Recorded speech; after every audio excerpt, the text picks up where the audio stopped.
It is Talking Reds. I've got Mo Stewart, I've got Josh Sexton, I'm Neil Atkinson, and we're here because of NordVPN. We're also here on a Tuesday because Liverpool are playing this league game coming up on a Thursday, and there's a full league programme, and we're far too excited about the whole thing. So we said to Nord, listen, when there's a full league programme and they're playing Thursday, will you let us do Tuesday and Thursday? And they said, go for it, go for your lives.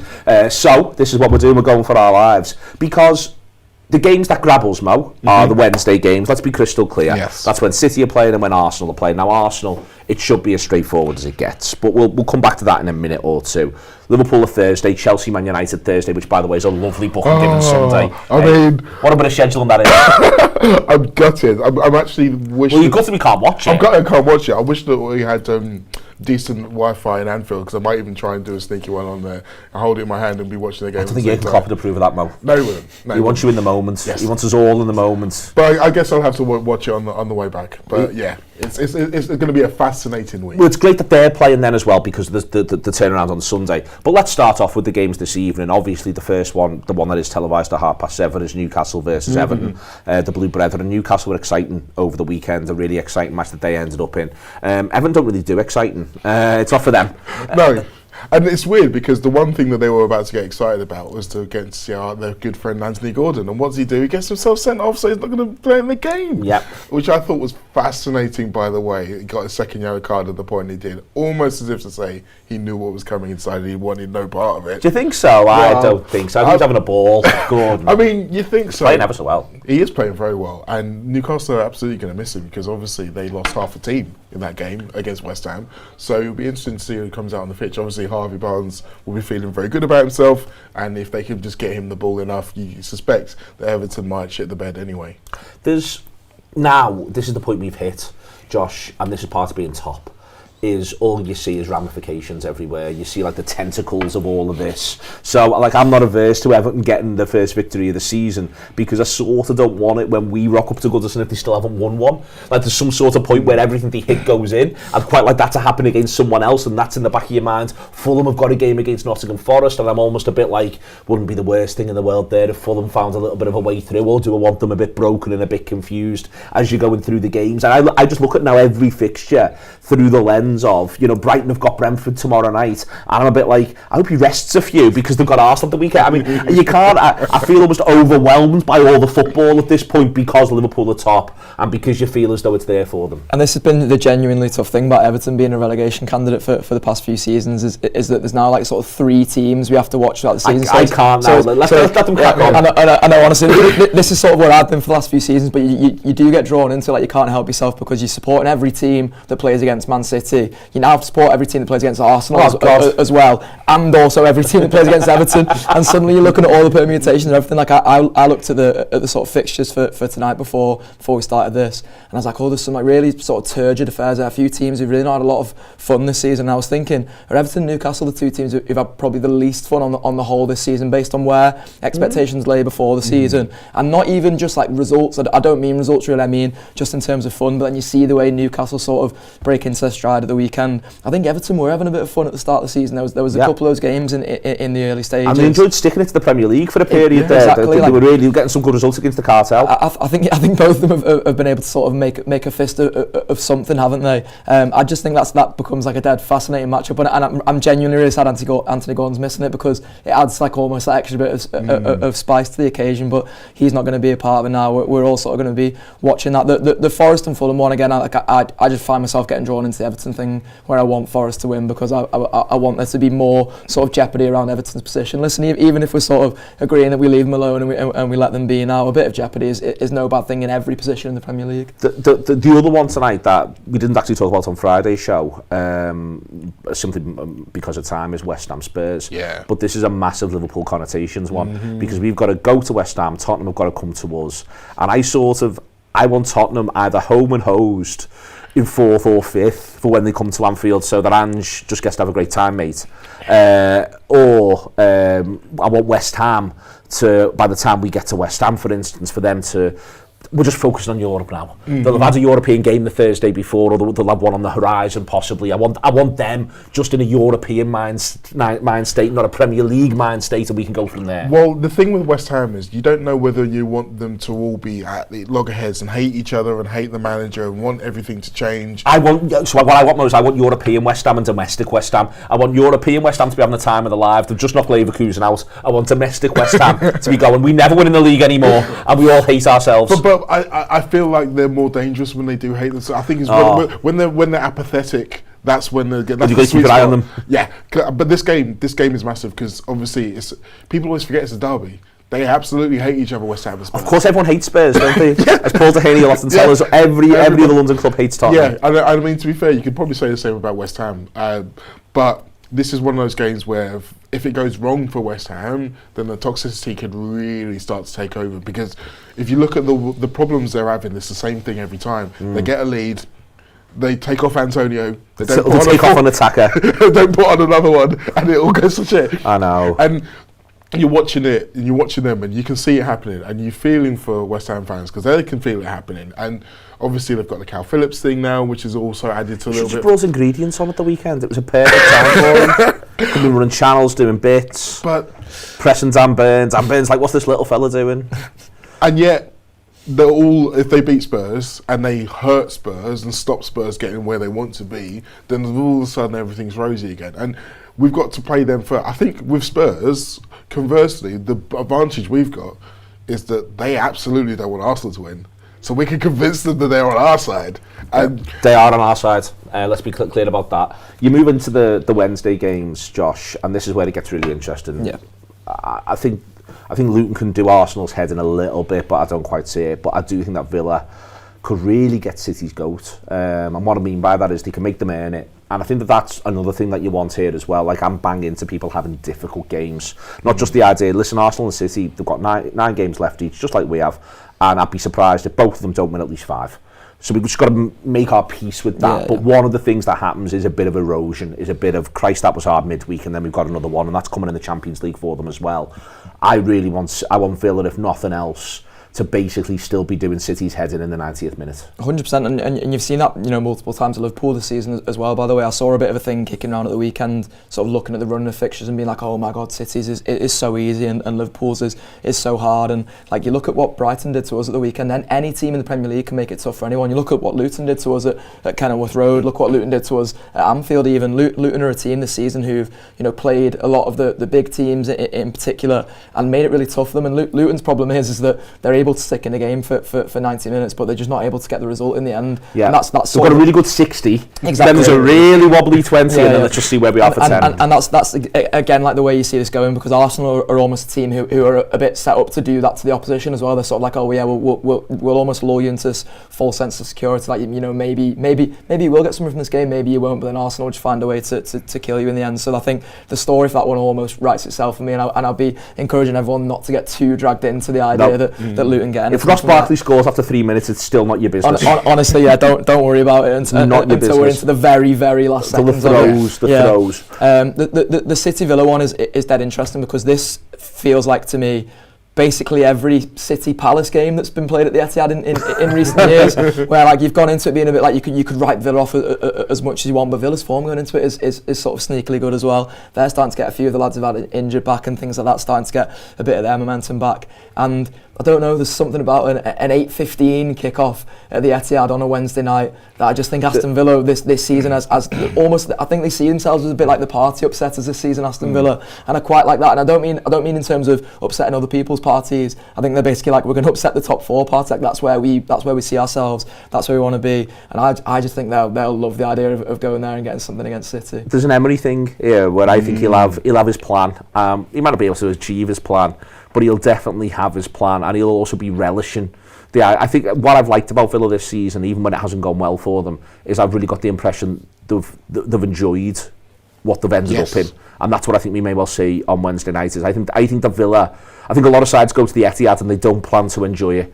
I think Villa may well be rocking up thinking, you know what, we might get beat here, but we're going to enjoy ourselves. Yeah, and I mean, they remember what happened in the first game, because that was the game in which no one was expecting them to give City anywhere near as much trouble as they did, and they did. And yes, obviously they have the home crowd that's going to help them and all that kind of thing, but essentially the 11 players on the pitch they're going to be able to put out, at least 9 or 10 of them are going to be the ones who played in that game on both sides. So you can look at it and say, well, we've done the football bit, we can still do the football bit again. And the other fascinating thing for me in this whole run-in, and I know it's not going to help anyone's heads and all that kind of permutation thing, how many teams are playing 2 contenders back-to-back? Yep. So Villa have got City, then they've got Arsenal. Palace have got City, then they've got us. Yep. Spurs have got us all in a row.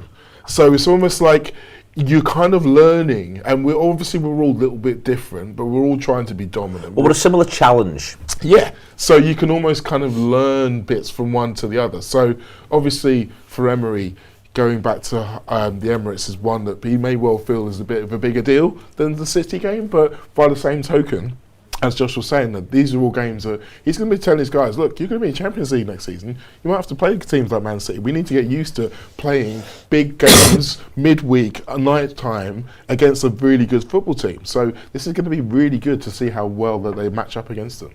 Absolutely. We're doing this Talking Reds. It's going out for free, as they are between now and the end of the campaign, with nordvpn.com.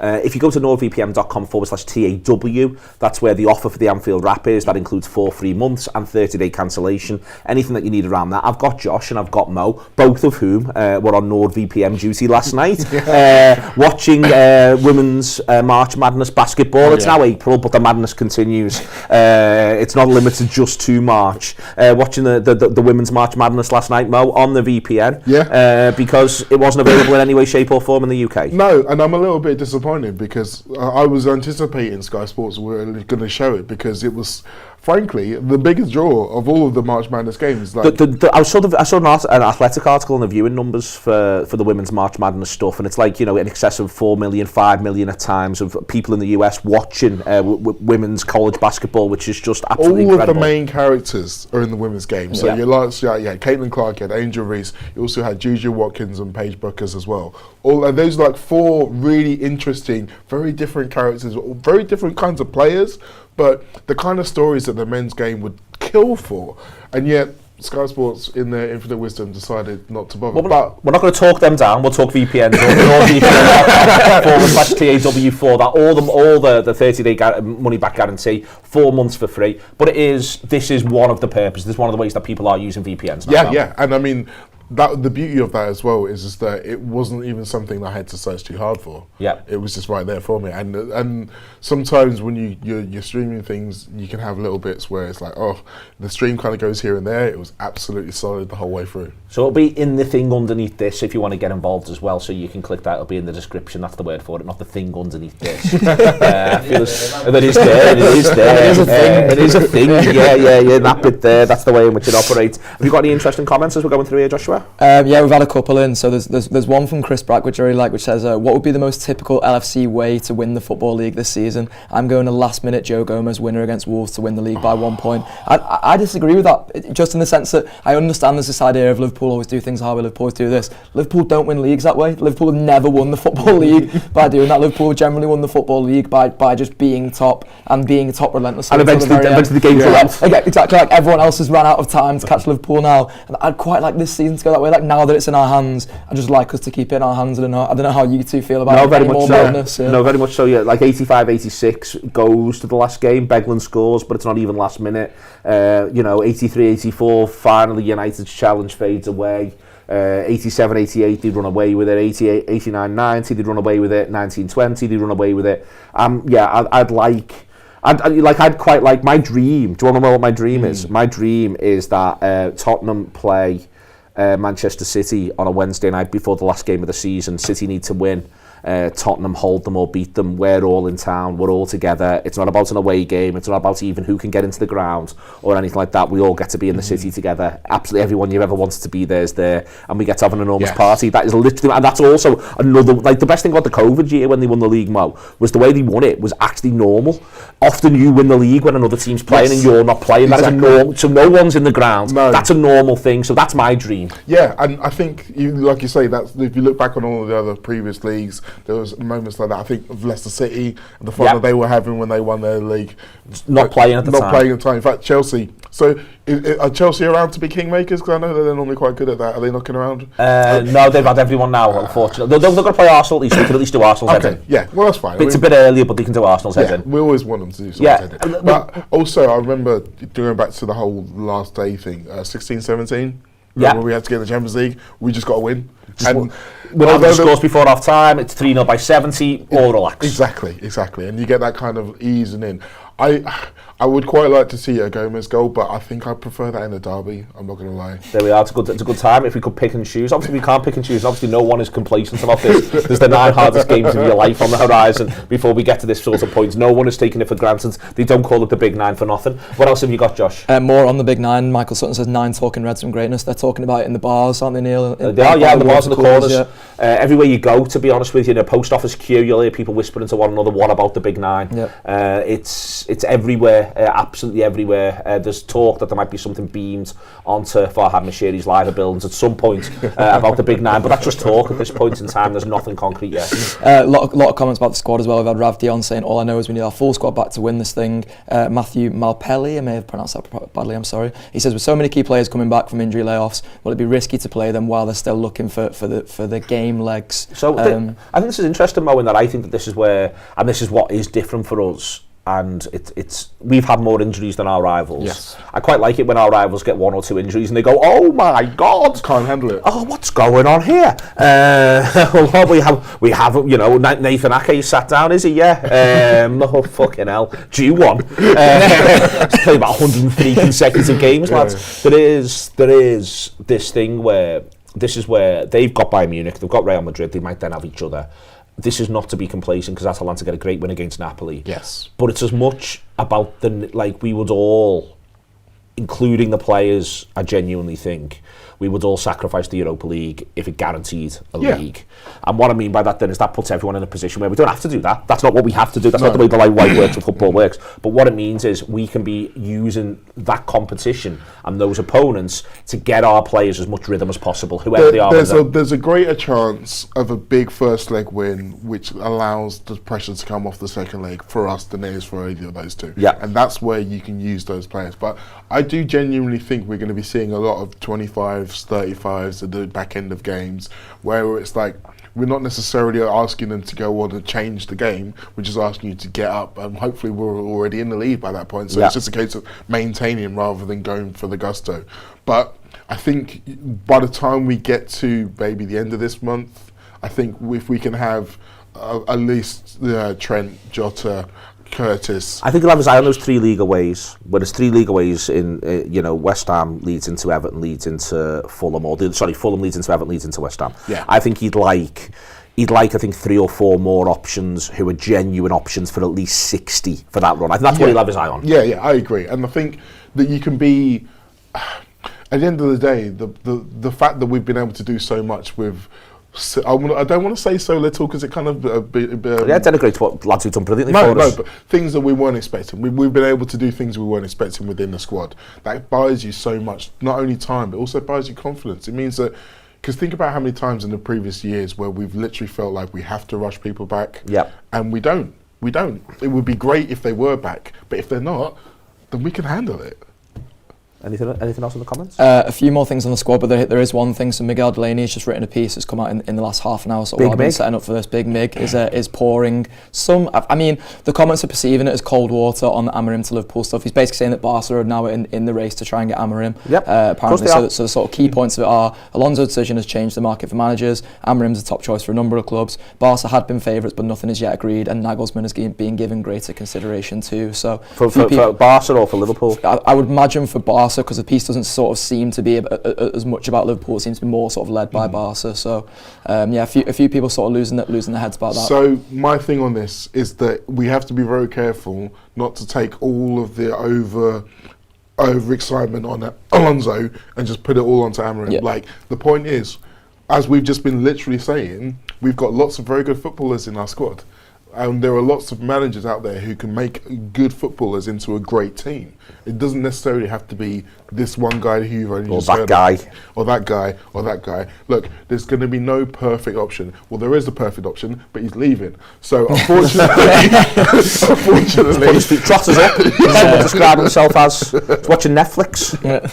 I mean, to be fair to him, he's going to have a ball. Like, I know that he's not necessarily the biggest guy about documentaries, but if anyone wanted to do a documentary about Jurgen's year off, I would watch the A shit. year in Provence. Jurgen Klopp. It's basically just a fucking paddle tennis documentary. That's all it is. Just Jurgen playing paddle tennis every day for a year. Playing paddle tennis, watching foreign language thrillers on Netflix. Oh yeah, I go to see De Fucking loves Money Heist.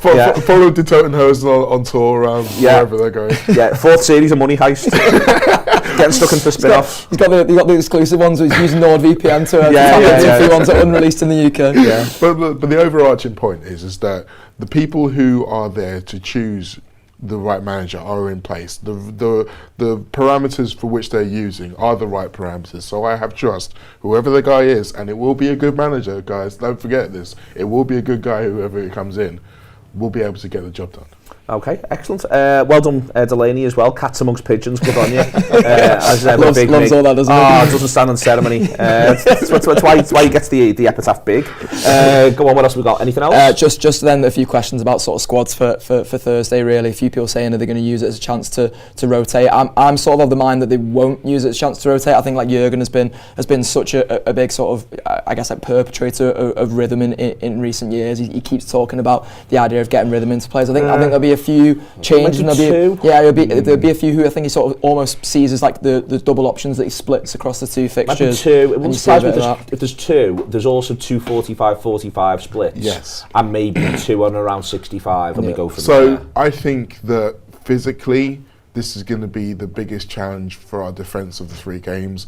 McBurney and Brereton Diaz, there's going to be lots of challenges, so I wouldn't be surprised to see Ibu come back in for this one, because that's what he's good at, and maybe not play the full 90, maybe play 65 in the view to him starting on Sunday. And I think you even see the lads who it's a bit more difficult for at the weekend. Like the weekends, and I don't mean this to sort of do down the performances of either Conor Bradley or Luis Diaz. I just think they were the two who were almost a bit more exposed at the weekend. The two who had to work harder to get themselves into the game. And I think you can make a case for both of them maybe not starting on Thursday with a view to maybe starting again at Old Trafford. Obviously, it depends where Trent is when you get sort of towards Old Trafford. But maybe looking at a Gomez right back for this one, and then Robertson left back, and then maybe you go Gomez back to left back for the game at Old Trafford. I'd be sort of interested to see how he splits them up, the manager.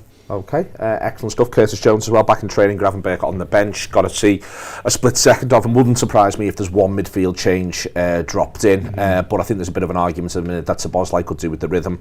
Endo is nice and settled, and there's a yellow card thing hanging over him, and Alexis McAllister's the best player ever to play the game.